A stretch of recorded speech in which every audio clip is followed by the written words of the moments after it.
I might go with UCLA. All right, and that, everybody, is what everybody is doing right now, changing who they're going to pick. Guys, the brackets are set. The Final Four happens this weekend, and I have the one and only Edona Thaqi on to talk about predictions for it all. So play along with us because Lockdown Women's Basketball starts right now.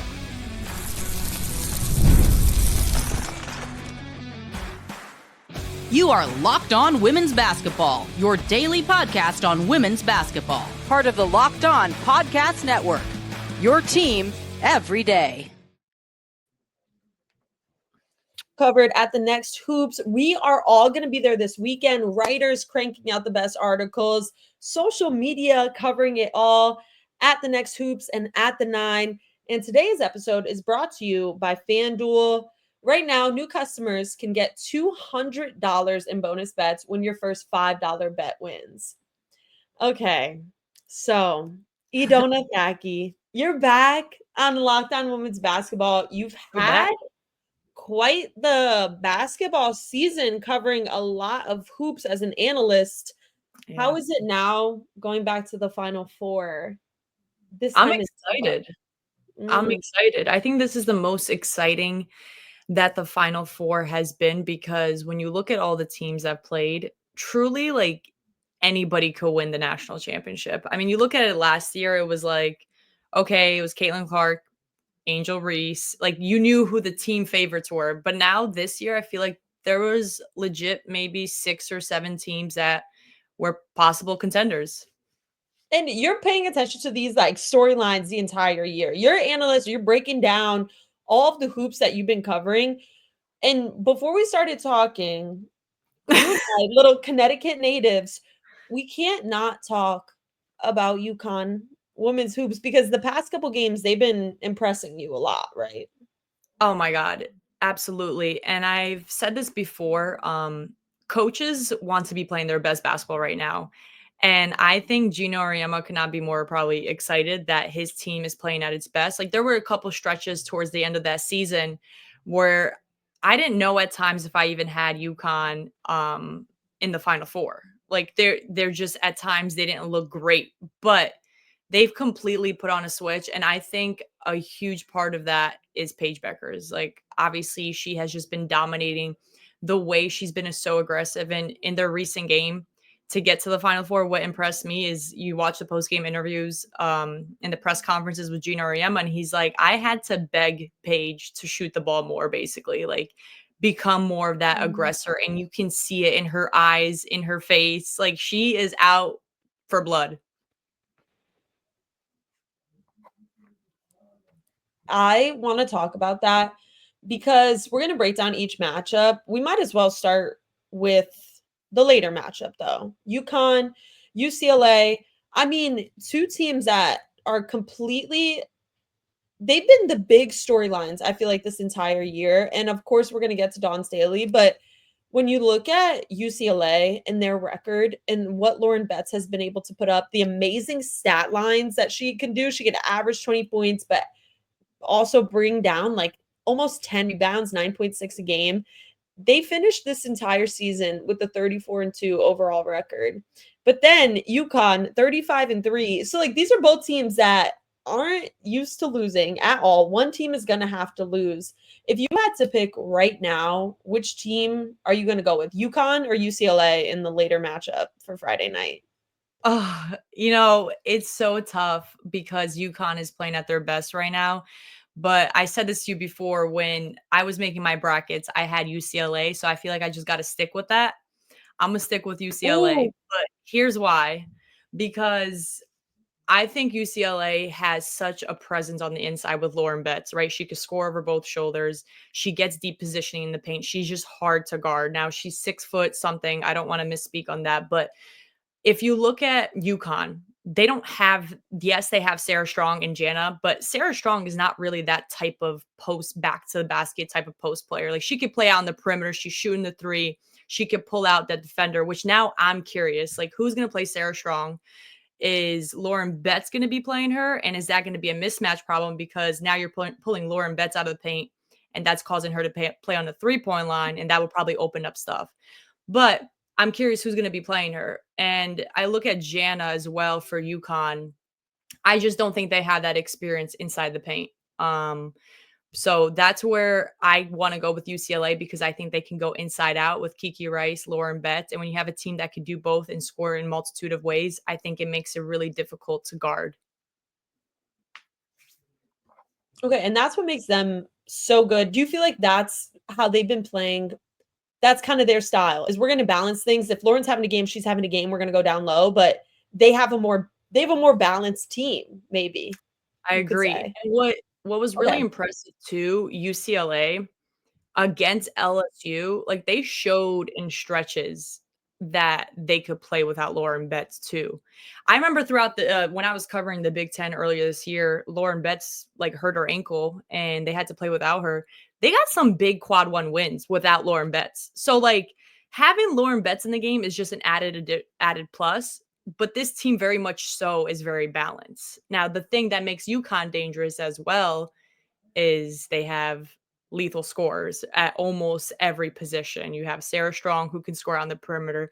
You have Paige Bueckers, who does Paige things. AZ Fudd, who's just a nasty three-point shooter. And then the rest, I think, feel like it's by committee whoever can pop off can pop off. I see Caitlin Chen going to the hoop. Girl, the Ivy League is representing. And I love that. I love when I see players who go from a smaller conference to the big dogs to be able to pop off like this. I want to stick with UCLA for a second because like they've been so impressive this entire year. And I want to know for you, what's it like to be on a team where you have a player like Lauren Betts, where she could go get a 20-piece, drop 25, but we have the confidence as a team that if she does go down, like you said, someone else can step up. Sometimes those are the most lethal teams because the whole game plan is against one player. But meanwhile, you have 10 other hungry girls on the bench that are wanting to have their moment too, never preying on anyone's downfall, but they're ready for their moment because is it an all-in buy-in thing? Like, what's that mindset like to be on a team with a great player, but anybody could play great if they need to? You said it right there. When you have a great player on your team, obviously like a star-studded, a Paige Bueckers, a Lauren Betts is going to drag so much attention inside the paint. And I feel like almost like an unsung hero is like Gabriela Jaquez, who can also go off and just her court vision. So those are the type of players, like when you have a post player who's a capable passer, because we've all played with post players who don't pass the rock out once they get double teamed, they're going to have to double team her because the moment you just have single coverage on Lauren Betts, like she's scoring pretty much every time and you're taking the chances against that. So now you have a double team on Lauren Betts. Now you're moving on the perimeter. You're cutting off her. When you have a big inside and you cut off her, you're going backdoor, slicing off, whatever it is, moving against the three-point line. That puts the other team in rotation. Now, when you have a team in rotation, they're in scramble. Now the defenders are all like trying to figure out who has who. And that's where it gives you the opportunity to attack the basket. And if you watch that two-man game between Kiki Rice and Lauren Betts, as soon as she gets the ball, it allows Kiki to go to work because now her defender is not so glued to her because she's got to drop off of her a little bit. Hey, I love how you break it down, E. That's why you do what you do. That's why you do. Everybody listening to Edona do her thing. Guys, we're going to take a little break. We're going to finish up talking about UCLA. Of course, we're going to talk about UConn, give them their moment. And then we still have the defending champions to talk about and their matchup. So stick with us. More Locked On Women's Basketball after this little break. The NCAA tournament is here, and FanDuel is giving you the chance to get in on the action like never before. Right now, new customers can get $200 in bonus bets when their first $5 bet wins. That's 200 extra bucks to use on everything from buzzer beaters to Cinderella stories and even who's cutting down the nets. We got to see if Edona's ever cut down a net. Also, I love to stay in the action. With tournament games happening almost every day, there's always something exciting to bet on. And that's why I love FanDuel. You just have so many opportunities to get in on the action. So visit FanDuel.com and get in on the college hoops action all tournament long. All right, so Edona, you talked a little bit about UCLA offensively, but that means we got to talk about Gino Auriemma going to his 500th Final Four? Nah, his 24th Final Four as a coach. And he's the type of coach to bring out the measuring tape in practice and make sure players are set up defensively and everything. Like you said, all systems go come this tournament time.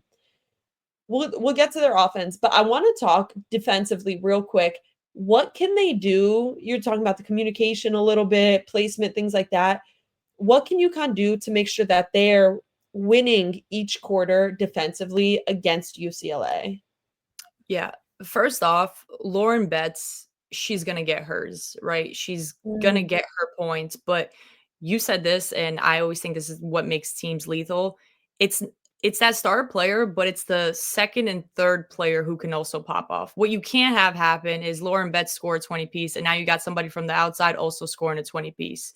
Like, if Lauren Betts is going to get hers, you really got to make sure you're in your rotations really quickly. You're denying one pass away, or you're digging in whenever Lauren Betts does get the ball. And I feel like at this point in the season, and where UConn has an advantage, is they have Final Four experience. This team has Final Four experience, whereas UCLA doesn't. But UCLA has also been proven that they can step up to big moments whenever it is needed. So for UConn, it's really knowing the details, knowing personnel, who can you help off of? Because when you're going to be doubling Lauren Betts, you're obviously helping off of someone. And you want to make sure you're not helping off of a shooter or helping ball side off a shooter, because now that gives opportunity for an easy bucket. Whereas if you're going to give a 3-point shot, or if you're giving up something like a skip pass 3, at least you want to contest that. Every shot, you got to make it as difficult as possible. Period. Simplicity. All right. So UCLA, they play LSU. Keep it simple. Keep it simple. They play LSU. Miss Fauger, 28 points. Now we've seen Paige step up, and this is why you were even debating switching teams to maybe going for UConn, which a lot of people are. I see all the brackets. I see everybody going to the UConn side now. Paige, 34, 40 points, 31 in the last 3 rounds to get to this point. Okay. Okay. All right. What does UConn do to open that up for Paige? Or is it simply, all right, Paige is just hungry and she's doing whatever it takes to win, and it's just kind of all clicking? Like, what's her team doing around her to make sure things can click for her? So I've had the opportunity to be at one of UConn's practices, and I've watched them run their plays. And obviously Gino's so tough. I love it. And I love him as a coach, person, all that stuff. And one thing I've noticed is they're so detail oriented on the offensive end. And what I mean by that is they run a motion type of play. If you watch, there's like a lot of split actions, and where Paige will pass the ball, she'll run and then probably fake a flare and come back off. There's a lot of read and react. And when you have players who know when to cut, like a lot of players know how to shoot a basketball, how to dribble, how to cut, but it's knowing the timing and when to do it. If you have all those 5 pieces in sync, that's what could give you the best quality shot. And that's what UConn does. Is this team is moving without the ball. They're cutting hard. And a lot of people think like playing with pace is just in transition. But playing with pace means setting a hard screen, setting a tough screen, cutting really hard so that you could get the next person that's filling up on the wing wide open. Like, those small little things make such a difference, where it gets somebody like Paige, who's probably getting denied 24/7, to give her that slight second to be open. And that slight second, she really has to capitalize, which she does a tremendous job of doing that. Okay. And with the insider experience too, is there anything else you want to say about UConn or UCLA before we move on to Texas and South Carolina? Anything else you feel like the people need to know? What they're placing their bets, they're seeing who's going to win. Yeah. Anything else you notice? I've had UCLA winning it all for in my bracket, but I'm not gonna lie. We've talked about this before we hopped on. It's been making me go back and forth, because this is gonna be such a good matchup, and it's one of those games where I just feel like both teams could like go to the next round, because they're just both so good, and I like love all of them. I'm like, I love watching it, so I'm excited. But okay, I'm excited too. We'll see how it goes. I know so many people are looking ahead to that game, but then we also have the defending champs. And for me, I have a philosophy with this. Like, I'm never going to go against Dawn Staley. So the team I've had winning since day one of the season, maybe since the confetti fell last year, has been South Carolina. And that's because they're so young.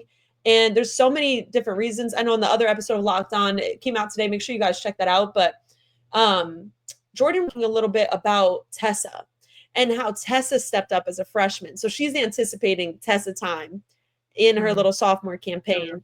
Yeah. But then Texas's defense is just so good. Like, teams don't score a lot. Now, here's my question for Edona. These teams have seen each other, 4 times this season? They're about to see each other in the Final Four in order to move on to the championship.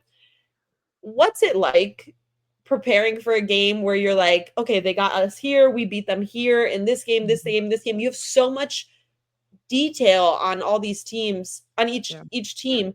What's it like to prepare for a game like that versus a team that you're playing for the first time in a huge moment?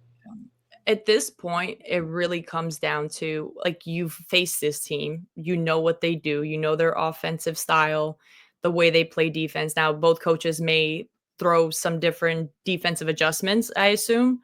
But what it comes down to is the margin of error. So the team that's going to make the fewest mistakes in a high stake game like this, that's where that team is going to win. And South Carolina has been proving to do that, especially with Chloe Kitts, who's been playing her best basketball right now, which, by the way, I love her press conferences because I feel like she's always giving out the tea when Dawn Staley's probably like, can you not give away our plays and stuff? She literally gave away a play name. Come on.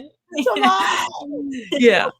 But I think in this game, South Carolina is going to need their young ones to also contribute because they have a very solid starting 5, right? They've got that solid vet team, but it's the people who come in. When you put your bench players in, you want to make sure that there's no drop off. And Mylasia Fulwiley, who we've seen talented as heck, this girl is just like a highlight reel.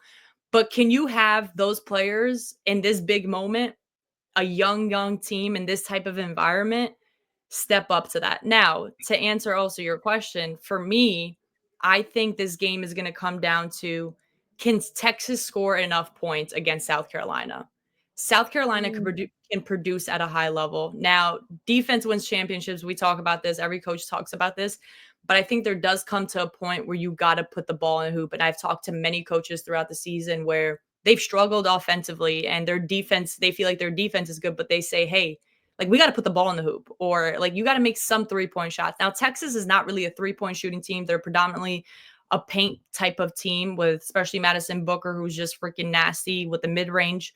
But I remember last year, LSU wasn't really a 3-point shooting team and knocked down like 8 threes. So I'm saying all this to say, like, you don't know what can happen. Texas could literally come out and hit like 8 threes. I don't know, but we don't know. But that's what I think it's going to come down to for Texas. Can they score enough against South Carolina? Because South Carolina is playing well on both ends of the ball right now. They shoot at a high clip.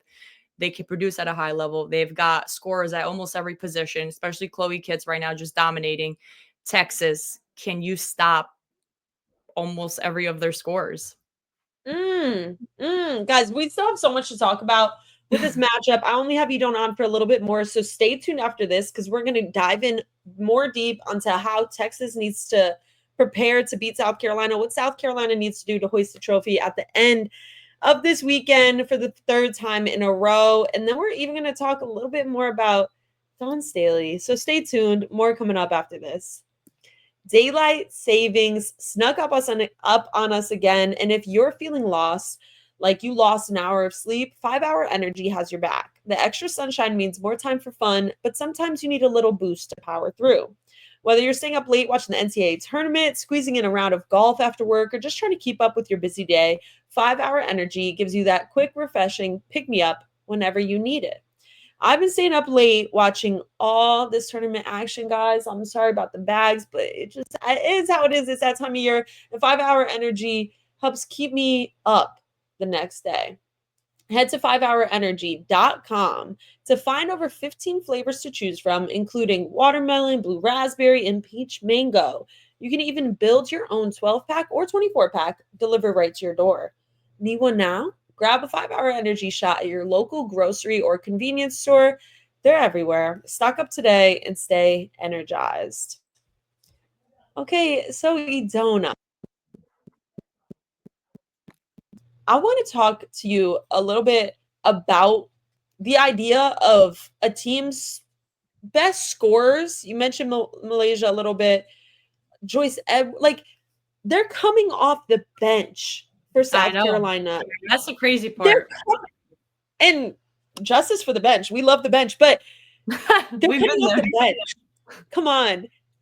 Can you like how many times does that I don't even know where to go with this because I'm like, for a team to have that and that works, there's a reason Dawn is a magician. She does her thing. There's a reason the starting 5 are out there, right?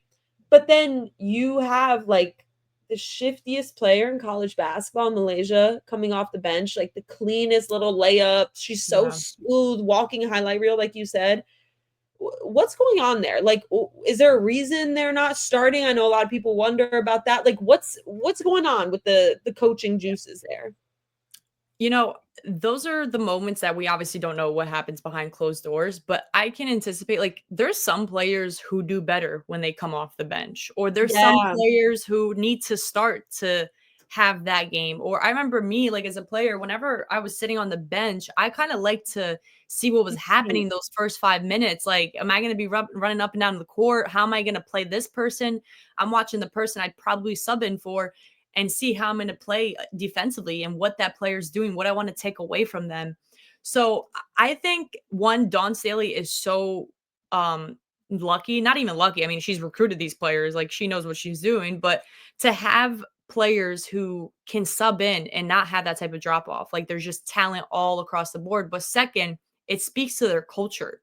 Like this South Carolina team has culture. And I remember I was watching one of Dawn Staley's documentaries and she said, what is delayed is not denied. And she literally says that all the time. And I love that because there's been times when this South Carolina team got to that Final Four, the national championship, didn't win, but she instills so much faith into this program, into these players, of just processing them and getting them ready for this big moment. And I think that's what makes the South Carolina team different, is because this team has been through nearly every little type of adversity where that they're ready for whatever comes their way when it comes to this game. And I think that's why I'm rocking with South Carolina in this matchup.